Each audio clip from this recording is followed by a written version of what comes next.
Welcome to Novara Live. Coming up tonight, the Pentagon is reportedly sending thousands more troops to the Middle East as Trump makes fresh threats to Iran. US tech firm Palantir continues to colonize the NHS, or at least try to. And new polling confirms that young women are by far the most disillusioned, but also the most progressive demographic in the UK. I'm Stephen Methven, and tonight I'm joined by Novara Media co-founder Aaron Bastani. Great to see you, Aaron. How's it going? Very happy to be joining you in this seat while you host the show. I'm a big fan of Stephen's presenting style, as well as his excellent research, which is, your normal contribution to the show, isn't it? You make my head swell up, Aaron. Now, listen, if you'd like to support our work, you can sign up at novaramedia.com/support. Everything that you give to us, which is so generous, whatever the amount, really helps us to do the best stories in the most intensely researched ways, bring you lots of facts, keep it all really crunchy. That all costs money, and we really appreciate the support that allows us to do it. You can also, of course, listen to the podcast wherever you get your podcasts. And don't forget to let us know what you think in the comments below. They've been hit very hard. And as an example, we could take out every one of their bridges in 1 hour. We could take out every one of their power plants, electric power plants, in 1 hour. We don't want to do that. That was US President Donald Trump in a Fox News interview released earlier today, repeating his threat to destroy Iran's civilian infrastructure. Now, there's just 1 week left of the 14-day ceasefire agreed between Iran and the US last Wednesday. And while negotiations between the two sides faltered over the weekend, moves by both the US and Iran indicate they're still taking place in the public realm ahead of a second round of talks, likely or possibly even confirmed now to take place next week. Appearing at a Turning Point USA event last night, Vice President J.D. Vance described what kind of deal Washington is looking for. Right now, the ceasefire is holding. And what you're seeing is what the president wants to make, he doesn't want to make like a small deal. He wants to make the grand bargain. And what he's basically offering to Iran is very simple. And frankly, it's something that no president has had the ability to offer.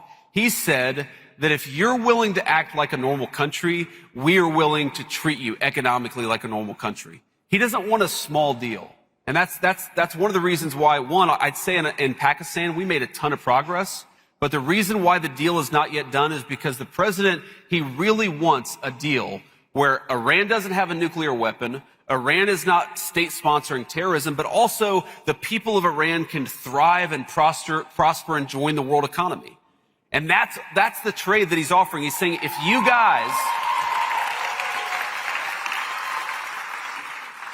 guys commit to not having a nuclear weapon, we are going to make Iran thrive. We're going to make it economically prosperous, and we're going to invite the Iranian people into the world economy in a way they haven't been in my entire life. And that's the kind of Trumpian grand bargain that the president has put on the table. Man, we're going to keep on negotiating and try to make it happen because it would be great for the world. It'd be great for our country. It'd be great for everybody. Aaron, let me ask you what you thought of that speech by Vance at that Turning Point event last night. So there he's talking about this grand deal that Trump is looking for, which involves, drawing Iran into the sort of, the Western economic bloc, the world trade system. Is that something that's likely to appeal to Iran? Is that a deal that they want to make? Yes and no. So when people like J.D. Vance or Donald Trump talk about becoming a normal country, what they mean is a country subordinate to US empire and US economic interests. You are integrated into a global system where America is the hegemon, value flows to the United States, you buy their sovereign debt, you're home to their military bases, you are part of the American empire. As Rana Dasgupta said to me recently, the nation state is the fundamental organizing unit of American empire, just as the province was for the Roman Empire. That's what he's basically saying. Be a normal country so you can be a latter-day province of our latter-day Roman Empire. However, Iran does want an end to sanctions. Mm-hmm. It wants to be a sovereign country, which is the opposite of what the Americans view as a normal country. But it doesn't want the sanctions either. So it would like to be a sovereign country and not be subject to sanctions and be to some extent integrated into the global trade system on their terms. And the development of the nuclear program for decades, some argue, is part of building leverage to achieve precisely that. Yes, of course, some of it was national prestige. Some of it was actually part of a self-defense rationale, although with the success of the ballistic missile program, maybe that's less pressing. But it was fundamentally about having leverage and a chip, a bargaining chip, to get what they wanted with things like sovereignty and things like trade. So that's part of it. I'll add a few more things as well. At that event, we haven't got a video of it, it was about 25% full. So I think Vance talking in such a way, basically saying we want the JCPOA plus 1%, plus bragging rights over Obama, to a room that was 3/4 empty, I think tells you what damage has been inflicted on the Trump project, the MAGA project, by this escapade. Finally, Trump saying that we could obliterate all of Iran's bridges in 1 hour if we want to. I mean, I don't believe that personally. It's 93 million people. It's a country 7 times the size of the UK. But even if you could, the question is, does that help you meet your objectives? If Iran was closing the Strait of Hormuz, was attacking your bases around the Middle East, okay, let's say you can knock out all the bridges, all the hospitals, all the electric power plants. Is that going to help you? That's the question. And it doesn't even now, because that was their strategy, right? For weeks of conflict with Iran. Even now, it doesn't seem to be playing that actually you can really hurt these people and actually it won't stop them. Which I find striking. He has not learned the lesson of that month. Yeah. So he doesn't seem the type who learns lessons, really, right? No. But I wanted to ask you, the sovereignty question is really interesting because, there's a kind of Western conception of sovereignty, from within the hegemon, which is that, you have a parliament and you have ballot boxes and so on and so forth, but you're ultimately entangled with imperialism of the American kind. You're not necessarily its direct object, but there's a kind of economic reliance in some way.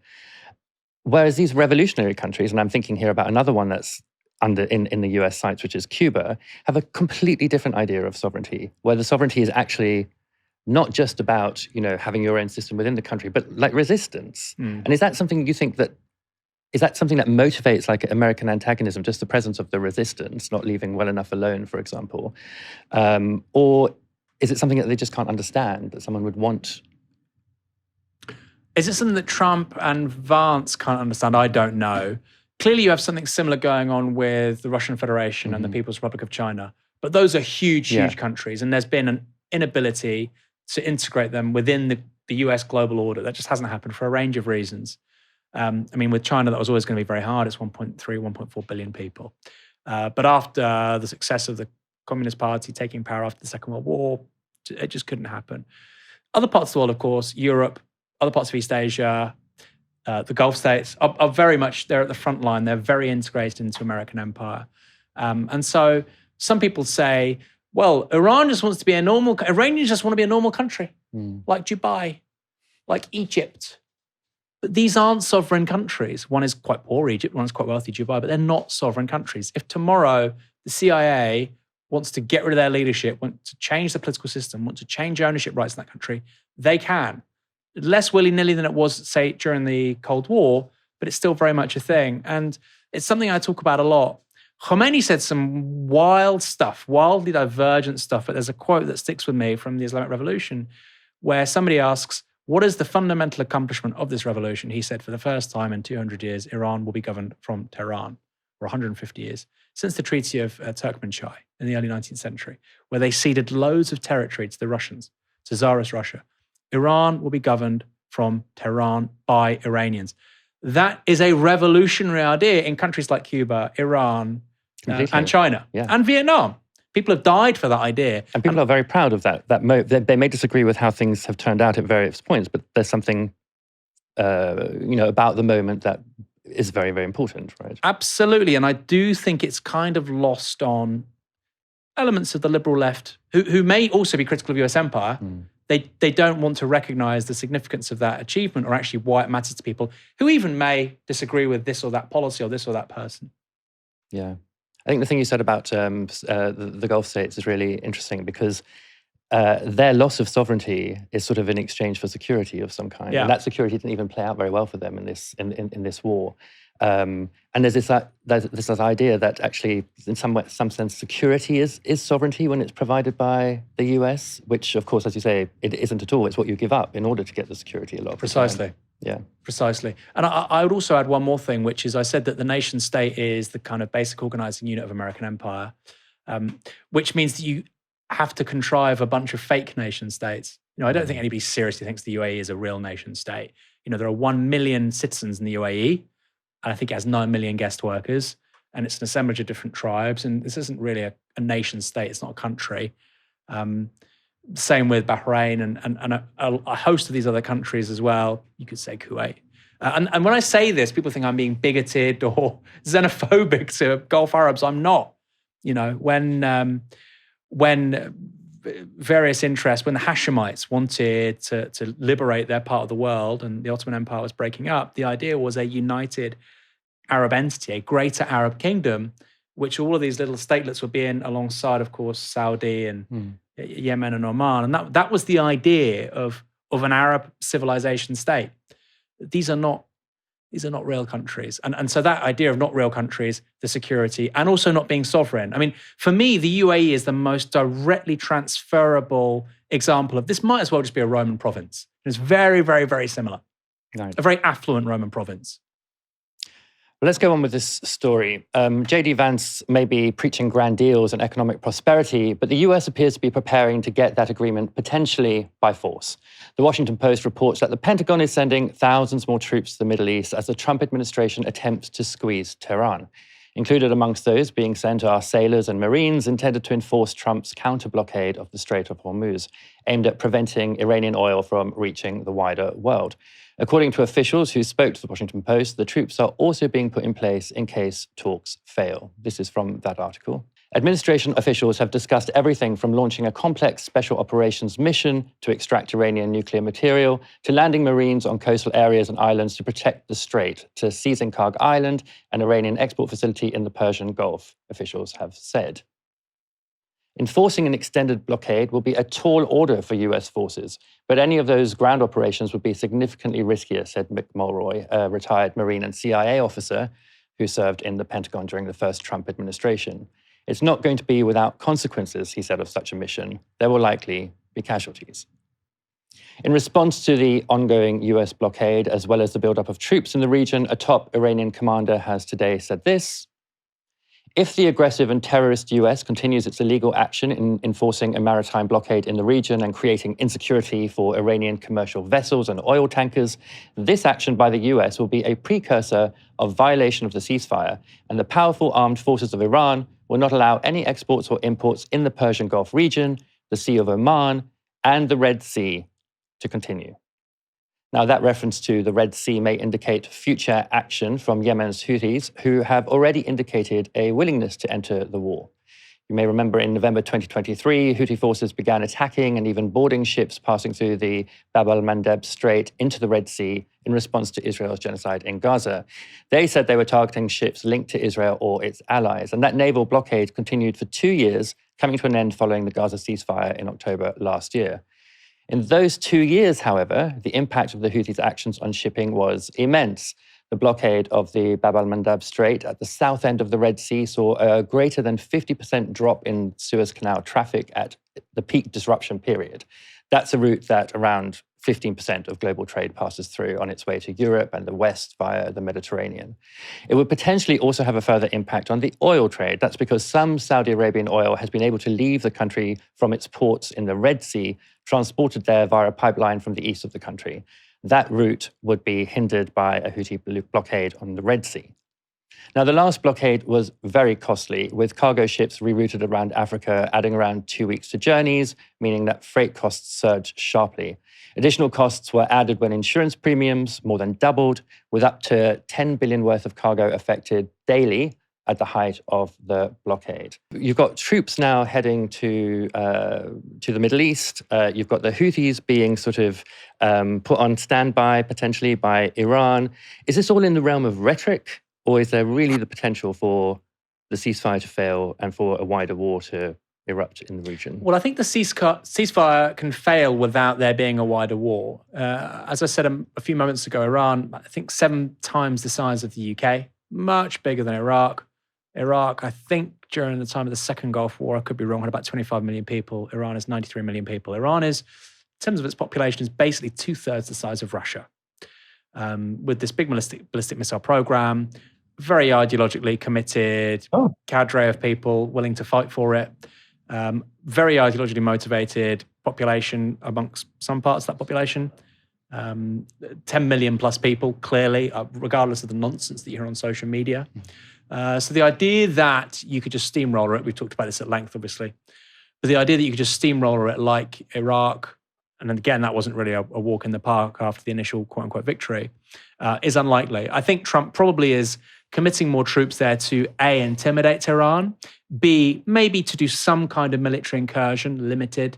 It could be for one of the islands in the Strait of Hormuz, or it could be there's a very brief occupation of the south of the country in Khuzestan where the oil is. Could they hold that for very long? I really doubt it. If they could hold it, it would cost lots of lives. It would be very expensive. But that might be something which creates a crisis of confidence in the Islamic Republic. By the way, I don't think that would be the case. But the prospect of losing territory, I think, is something that would actually be troubling for Iranians. So I said that actually being able to maintain your territorial integrity, not be overthrown as a government, not be occupied. This war that Iran has fought over a month with the United States is the first time they've fought a war with either a European or Atlantic adversary. And that hasn't happened for a very long time. So you've had the wars, of course, like I say, with Tsarist Russia. The country is repeatedly occupied by Russia and the UK. Obviously, Reza Shah was removed in 1941. Mossadegh is removed in the 50s. None of those outcomes happened here. So I think it could be one view on this, and I don't think it is the view, but it could make sense, is, you would inflict maybe a psychological blow on Tehran and the Iranian people if you were to take some territory and hold it. But a mass land invasion of Iran where that territory is kept, I find wholly implausible. Yeah, it seems implausible. And it seems like the political costs would be so great at home, right? The cost in human lives, but the political costs of, breaking in such a dramatic way the promise not to have any more foreign wars. So much of his base is already, Trump's base, is already unhappy with just what's happened so far. The idea of a prolonged ground invasion, a prolonged war in Iranian territory with very little sense in the imagination of the US public of what can be gained, just seems like an absolute no-no, right? Yeah, and when people say, well, this is a war for oil, and of course the Second Gulf War was in many ways a war for oil, the United States wasn't the world's largest exporter of energy. It now is. So instinctively, I think for many Americans, it's a war for energy. Well, how come energy at the gas pump is really high? And I thought we had loads of shale gas. Why the hell do we need more of it? So it's very different. And I politically don't think it's manageable. But you know what?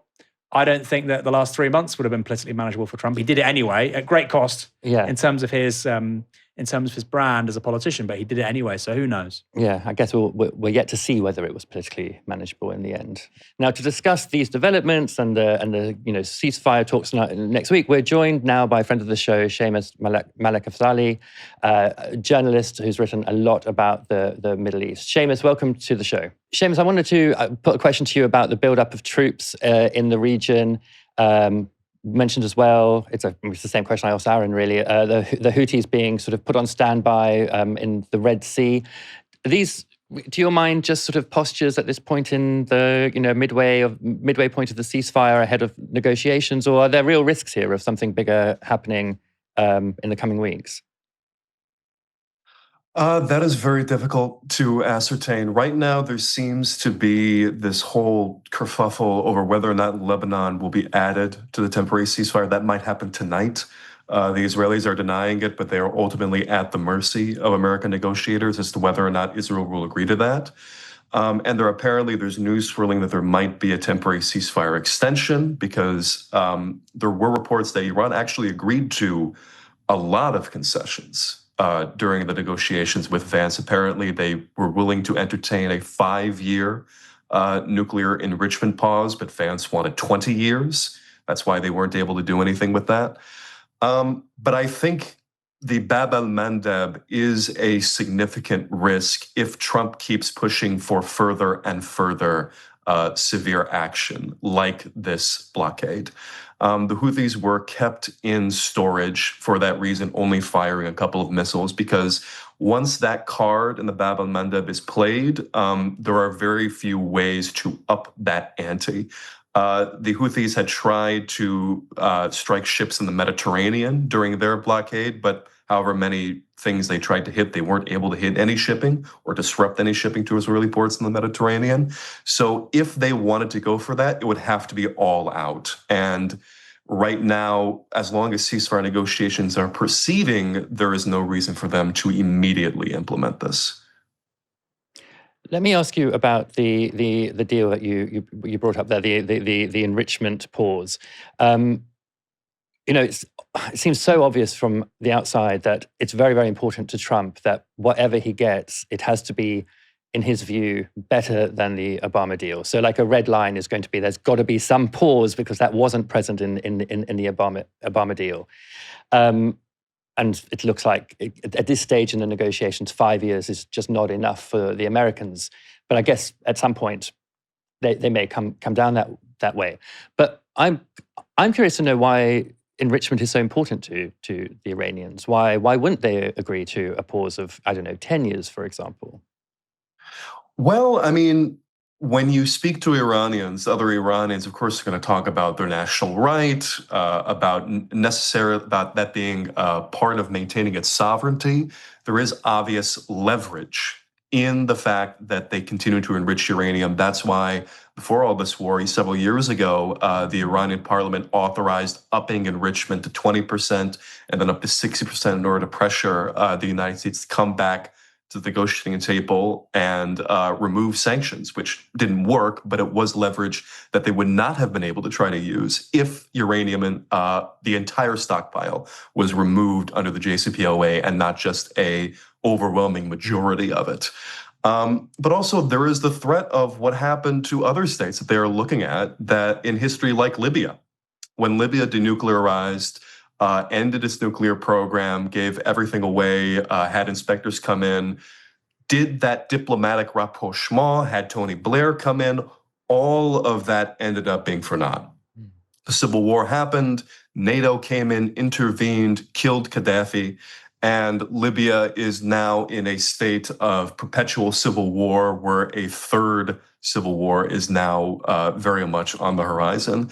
Iran knows that beyond any sort of rhetorical considerations, getting rid of nuclear enrichment leaves it in a much worse negotiating position.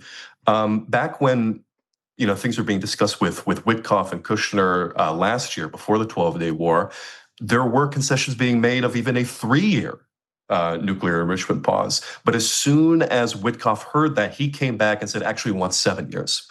There is knowledge here that if you give them an inch, they will take a mile. And getting rid of that whole thing as a measure of goodwill, that is absolutely not going to be appreciated by the Americans. It is going to be seen as an indicator of weakness and subservience to American empire. Yeah, it brings up the matter of, we were listening to J.D. Vance's speech where he was talking about the grand deal that Trump has in mind, but all of the sort of points that you make there just beg the question of why the Iranians would ever trust the Americans to deliver on any deal. I mean, the last nuclear deal they had was torn up just a few years after it had been signed when the president changed. So, yeah, it's very hard to understand what basis there would be for any trust at this point to make any concessions on their part, right? No, I mean, what they want is a kind of treaty, something that is authorized by Congress and it's very ironclad and not able to be so easily torn up by Trump. Because any kind of assurances that the Trump administration makes, if there are no backstops on it, of course, they're going to go back. Trump has already said that he wants to go back into Iran in the future for quote unquote taps if Iran starts to build back up its nuclear or military capabilities. The 12-day war, it ended because Trump decided that he was going to stop firing his weapons. And Iran decided, well, if he's going to do that, then sure, we'll go back. And there was no agreement. There was no real anything on paper that outlined specifics or ways of maintaining that ceasefire. It was just a process of trust. And you cannot trust the Israelis and you cannot trust the Americans. So they want far more assurances, regardless of any sort of economic opportunities that could come out of normalization, if that's a very long-term goal. Aaron. Yeah, I had a question, Séamus. So you said that there was a desire really for a treaty of some kind, something deeper.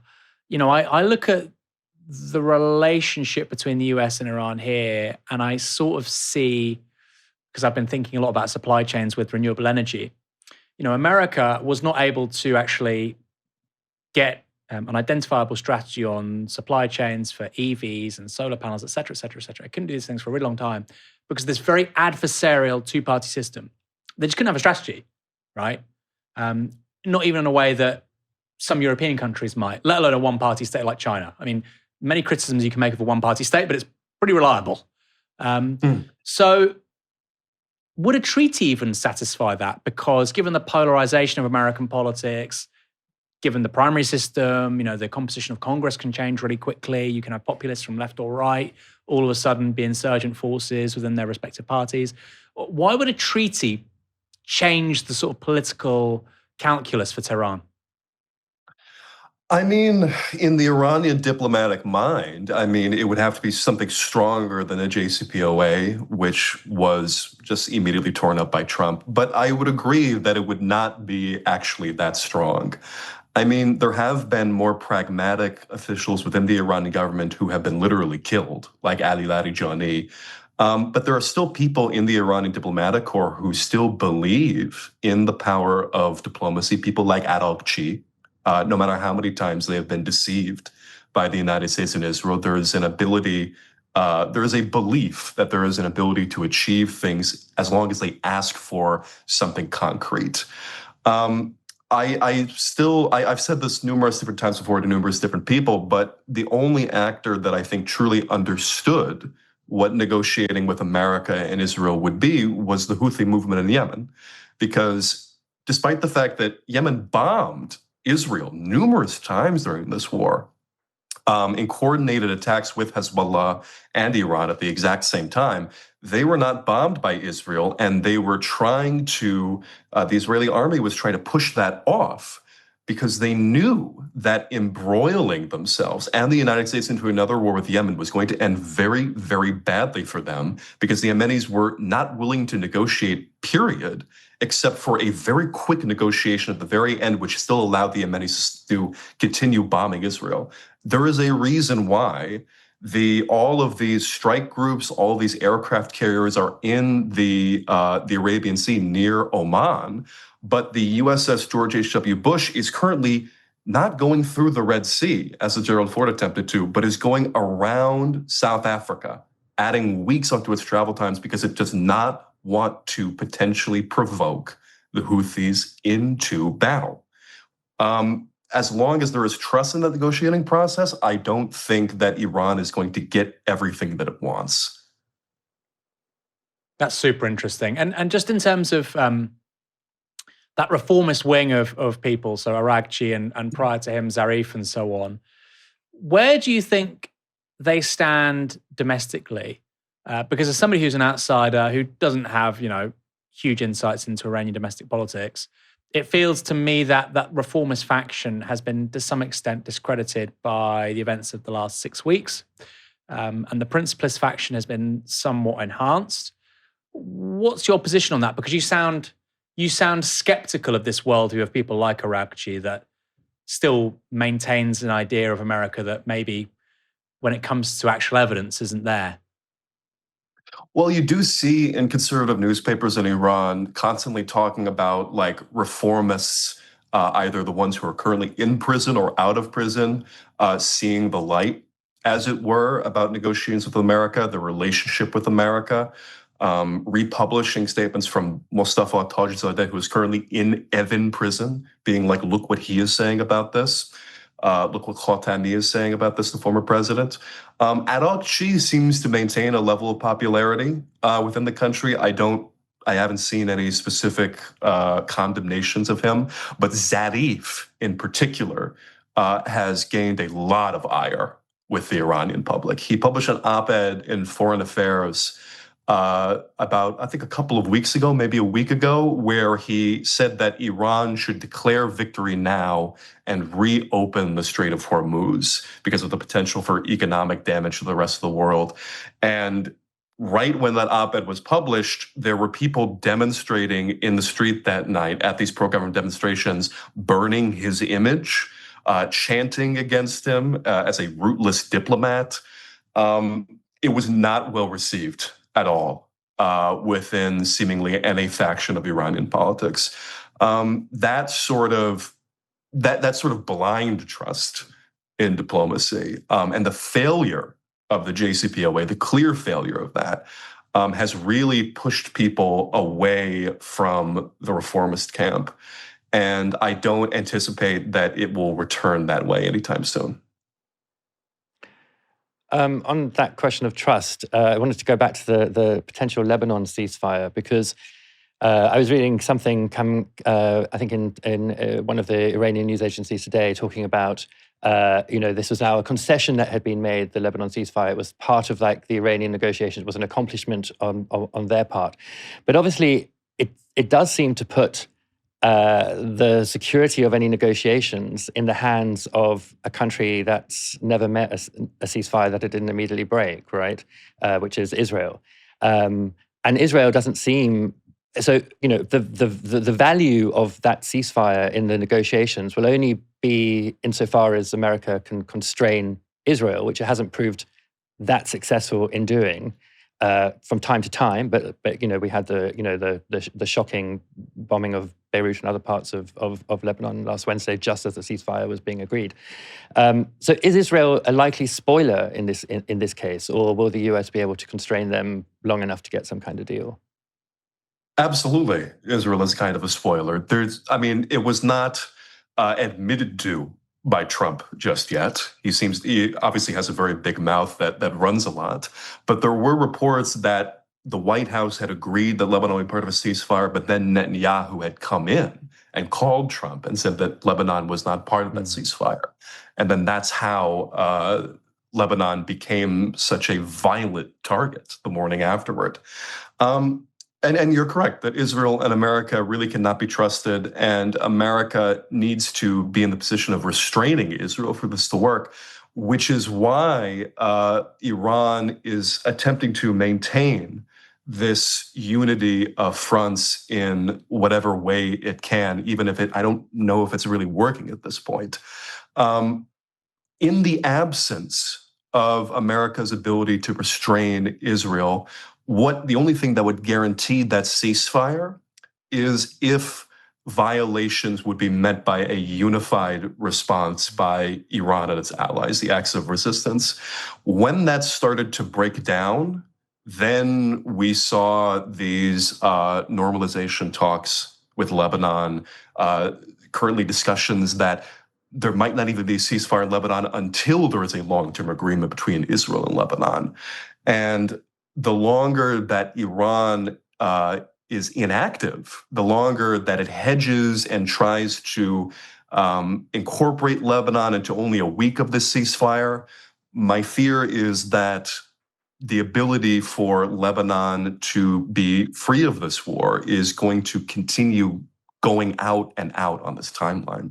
If that's all for me, if you've got any other questions No, for Séamus? Séamus, as informative and lucid as ever. Thanks for joining us. Yeah, thank you very much, Séamus. See you again. Always a pleasure. As we were discussing there, Iran has had some luck with its allies and getting them involved, the Houthis, but the US has had far less luck persuading its allies to get involved in its illegal war on Washington's behalf. In an unbroadcast phone call with Sky News last night, Donald Trump let his feelings about the UK be known. And tragic is a word he used twice with me on the phone. There's barely a day when he doesn't criticize the Prime Minister. And when I mentioned the special relationship to him, the President first replied, rather intriguingly, with who? It was almost as if he hadn't actually heard of the phrase special relationship, which I don't think is quite fair. I think he's used that before. He clearly knows about it, but in the moment he seemed slightly sort of confused. So I sort of pointed out, well, with the special relationship with the British government, with Britain. And then he kind of posed the question again, how is the relationship? He said, the relationship is where when I asked them for help, they were not there. When we needed them, they were not there. When we didn't need them, they were not there. And they still aren't there. And so I said to him, it sounds like it's very bad in that case. And he said, well, it's been better, but it's sad. One of the most interesting things was a comment that the president slipped in halfway through your call. He said that he had given the UK a good trade deal, better than he had to. But, and this is the crucial bit, he said, but that could change. And the UK, as he said, did agree a relatively favourable trade agreement last year. That was in the wake of Liberation Day and all the tariffs. God, remember that. But the idea that that could be backtracked, that he could change his mind on that, is huge news if he goes through on it. A really big deal. So let me read you the precise quote. He's talking about the fact that Britain wasn't there when he needed them, or even when he didn't need them, as he said. Then he went on to say, we gave them a good trade deal, better than I had to, which can always be changed. That is a threat, no question about that. We can always change that trade deal should we want to. I mean, the thing is, it's not a deal if you can just change it whenever you want. That's a bribe, right? That's you're giving something in exchange for something else which is not on the table. I don't know why they call it a deal. It's clearly not a deal because it's, can be altered at any moment, apparently. Prime Minister's questions, British Prime Minister Keir Starmer addressed some of those remarks. My position on the Iran war has been clear from the start. We're not going to get dragged into this war. It is not our war. And a lot of pressure has been applied to me to take a different course. And that pressure included what happened last night. I'm not going to change my mind. I'm not going to yield. It is not in our national interest to join this war, and we will not do so. I know where I stand. Aaron, I've talked to you about the trade deal in a minute, but I just want to start with Starmer. I mean, this Love Actually moment that he's having is doing wonders for him, right? With the population. Yeah, Like, it's the only thing that's working, right? I bet it polls terrifically. I'm not going to do it. For once, that nasal obstructionism. Yes, it's like music to my ears. Go on, Keir. Of course, it's in stark contrast to his initial response to that war video.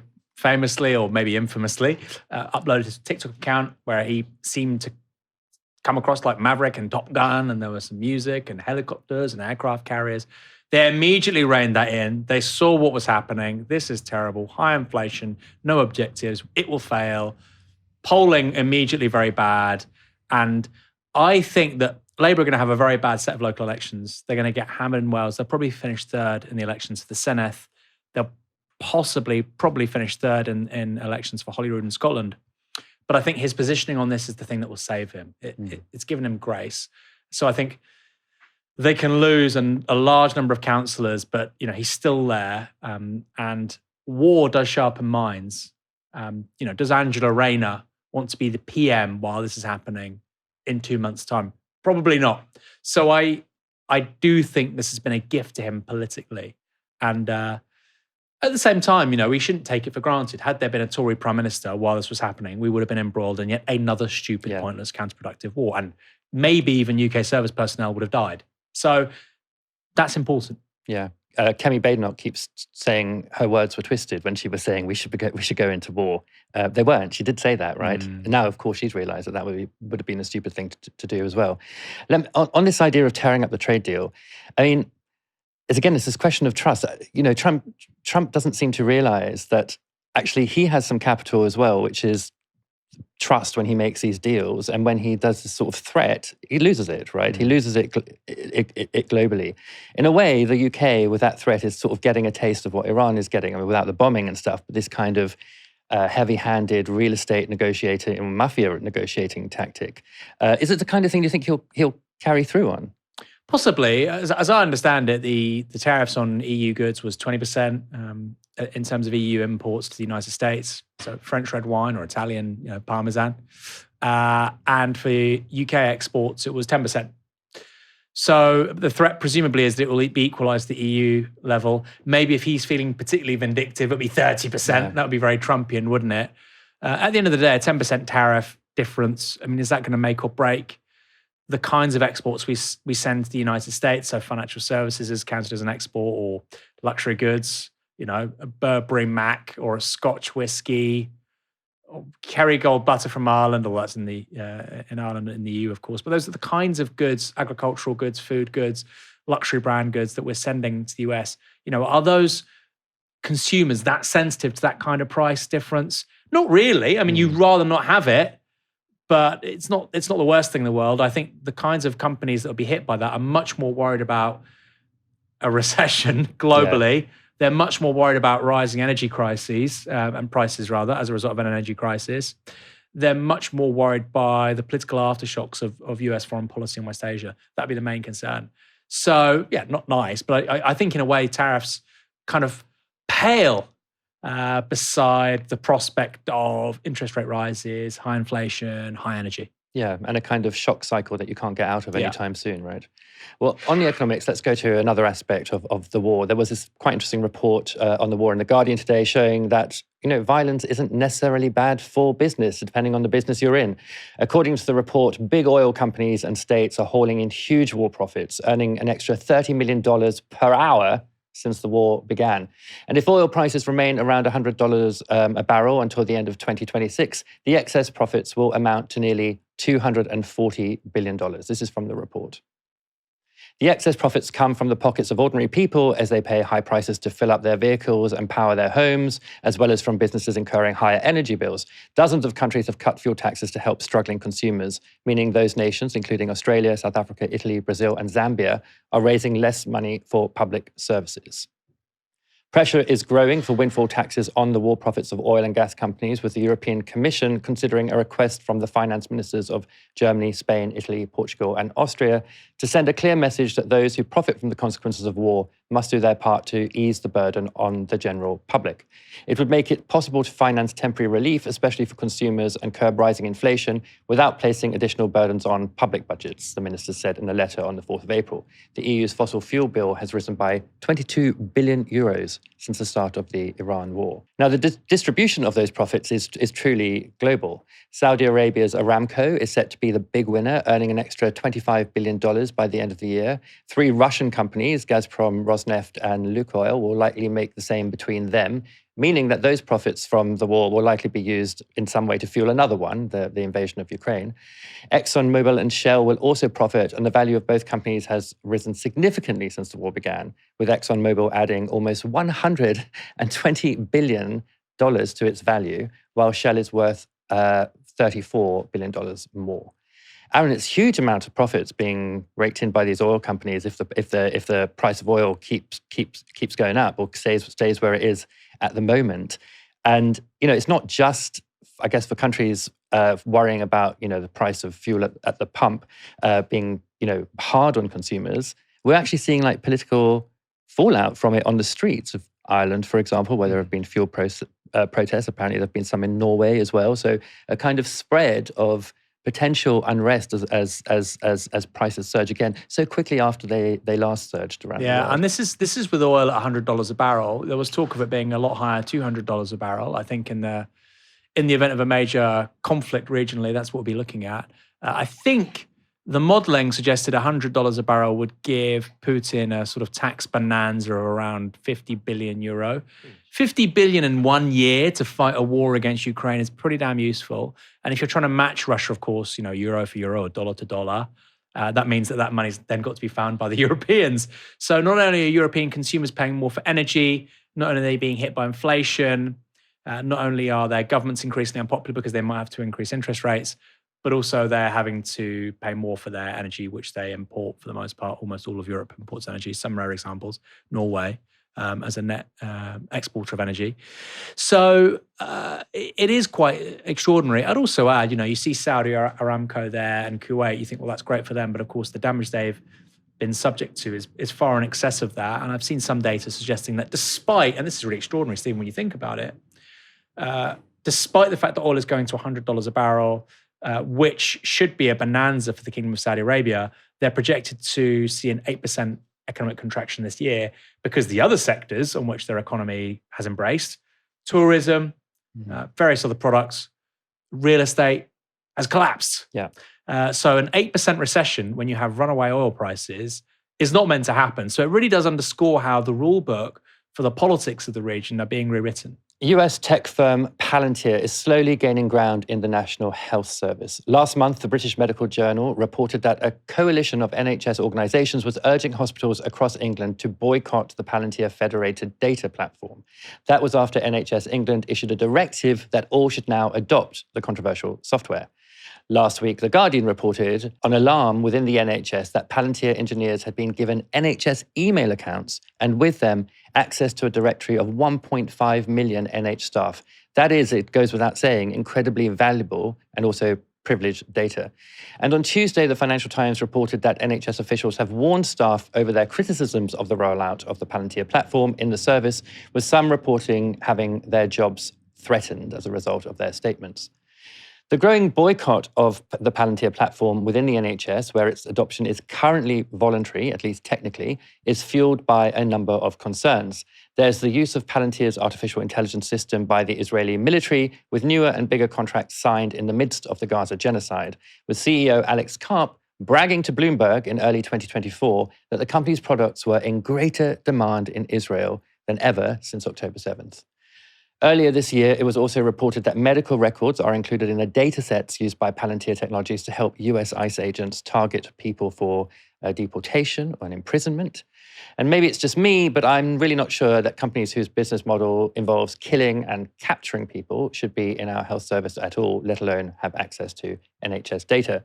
But it isn't just me. Both the Green Party and the Lib Dems have said Palantir shouldn't be anywhere near our health service, and some Labour and Tory MPs have also objected. Not the Health Secretary, Wes Streeting, of course. He's still for it. Earlier this week, Palantir UK boss Louis Mosley appeared on Politics Live to defend the company. Also there was academic and economist Faiza Shaheen, who put this point to Mosley. Do you have objections to Palantir having a contract, what in particular with the NHS? Yeah, with the NHS, but you spoke there about it's not political. Like, you have, and Palantir has such a key role in helping Israel kill children in Palestine and Lebanon. That has to be aligned, surely. And what does a company that is so involved in how to kill children with Israel and how to deport children from the US have an interest in the NHS and in our data? And I think that's the concern here, is the lack of trust. Now, you can read out that list. Absolutely, you speak to doctors, they say that it's fragmented and the information isn't all in one place, and the rest of it as patients as well. But there's lots of other companies that could do that who don't have this deeply immoral approach in the way that they do their business. And I think we are absolutely right, and Zach Palensky is absolutely right to say that we want your company out of the NHS. Okay, let Louis answer that. She's saying that you are immoral, your company. Well, I think I can address those concerns. The first and most important is those in Israel, like you mentioned, those systems are called Lavender and Gospel. We have nothing to do with them. I'm proud of the work we do in Israel, but we're not involved in the targeting that you mentioned. Secondly, on the data trust issue, we have no interest in patient data in the UK. It's not our business model. It's not the legal basis on which we operate. In the same way that Microsoft Excel or Microsoft Word or email is used in the NHS, and again, that is NHS data. Microsoft doesn't have access to it, nor do we to NHS data. So I can really reassure you and viewers that that's the case. Now, Palantir has long asserted that their software isn't used in the Lavender and Gospel targeting systems in Gaza, used by Israel in Gaza. But Alex Karp has been pretty clear that his software is used for targeting in Gaza, even if not through those systems.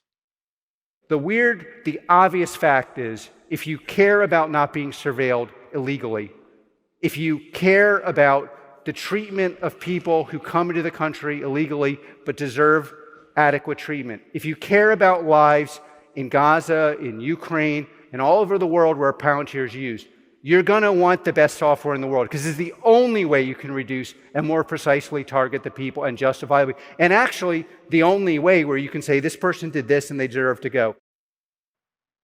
So an admission there, like just a blank admission that the software is used to target people in Gaza, and that's a good thing because it's more accurate. I don't know, humans don't have to make judgments, so they can just hand it over to an algorithmically driven machine to do it. Makes killing easier, all those kinds of dystopian things. This was Faiza Shaheen's response to Mosley. But why should we trust you? Because as we've seen, say, with the police in New York, when they tried to say we want we want Palantir to come out, it was really hard to kick you out of their data. That reliance grows, and you do these free contracts or like, oh, try this. And then you're like, oh, now we're going to charge 300 million for it. I mean, it's the way in which your company has behaved. We're right to question how you may be and what you might do with our data and how difficult it will to get you out of our systems. We would lose our business in this country if we ever did any of those things. We are legally prevented from doing so. So there is absolutely no way in which we are ever going to do any of the things that you are suggesting with patient data. We can't. And I would also say that really what we should be judged on is whether we're delivering for patients in this country. And I would suggest that it will be very difficult to tell patients that their operations have to be delayed in this country because you have a political problem with the supplier and the way in which that software is being used in other countries around the world. Well, I mean, I think that there's other companies that can do that kind of work when we're not arguing that we don't need some systems. But ultimately, when you hire a private company to do something, our taxpayers' money goes to your company. And the other involvement that you have around the world does have an impact, right? It does mean it is connected. So when we pay you, it allows you to do all of these other things as well. And so the moral implications, right, the NHS is at the heart of our morals, actually. It's at the heart of who we are in this country. So it's absolutely right that the moral question there should be at the forefront. And honestly, I'm so disappointed with the Labour Party. I think, Aaron, one of the issues that I have with AI, which makes me most sort of anxious about it, is that obviously it's a technology owned by a small number of firms in different forms, which has as its model or as its kind of philosophy, getting into everything, right? You want to get into everything, which means that there's no use for it, which isn't also funding its use in something that you're going to have a political objection to, probably, right? So yes, maybe it will be great in the NHS, maybe it would make things more efficient, but the use of it there is supporting its military activities. And indeed, it's like sort of, in some sense, public service washing its private military activities, for example. So when he says there, we shouldn't, the NHS will suffer because you're refusing to use a technology that you have a political problem with because of its activities in other parts of the world or in other sectors, he sort of doesn't seem to understand that. Well, I don't want to put this point, that there's a kind of rejection of the idea that people should think holistically about AI. They should just be thinking about, it's a very capitalistic idea, how it serves their interests in that moment, in that slice of time, in that slice of industry. I mean, are people ever going to think about it in that way? Well, I think that's an important question. What you said a moment ago about how AI wants to creep everywhere is absolutely true. At the moment, Palantir, in terms of its NHS operations, is doing things like bed scheduling, staff rotas, diagnostic pathways, which actually AI probably can do quite good things there, probably can save money and save time, and you can allocate resources elsewhere.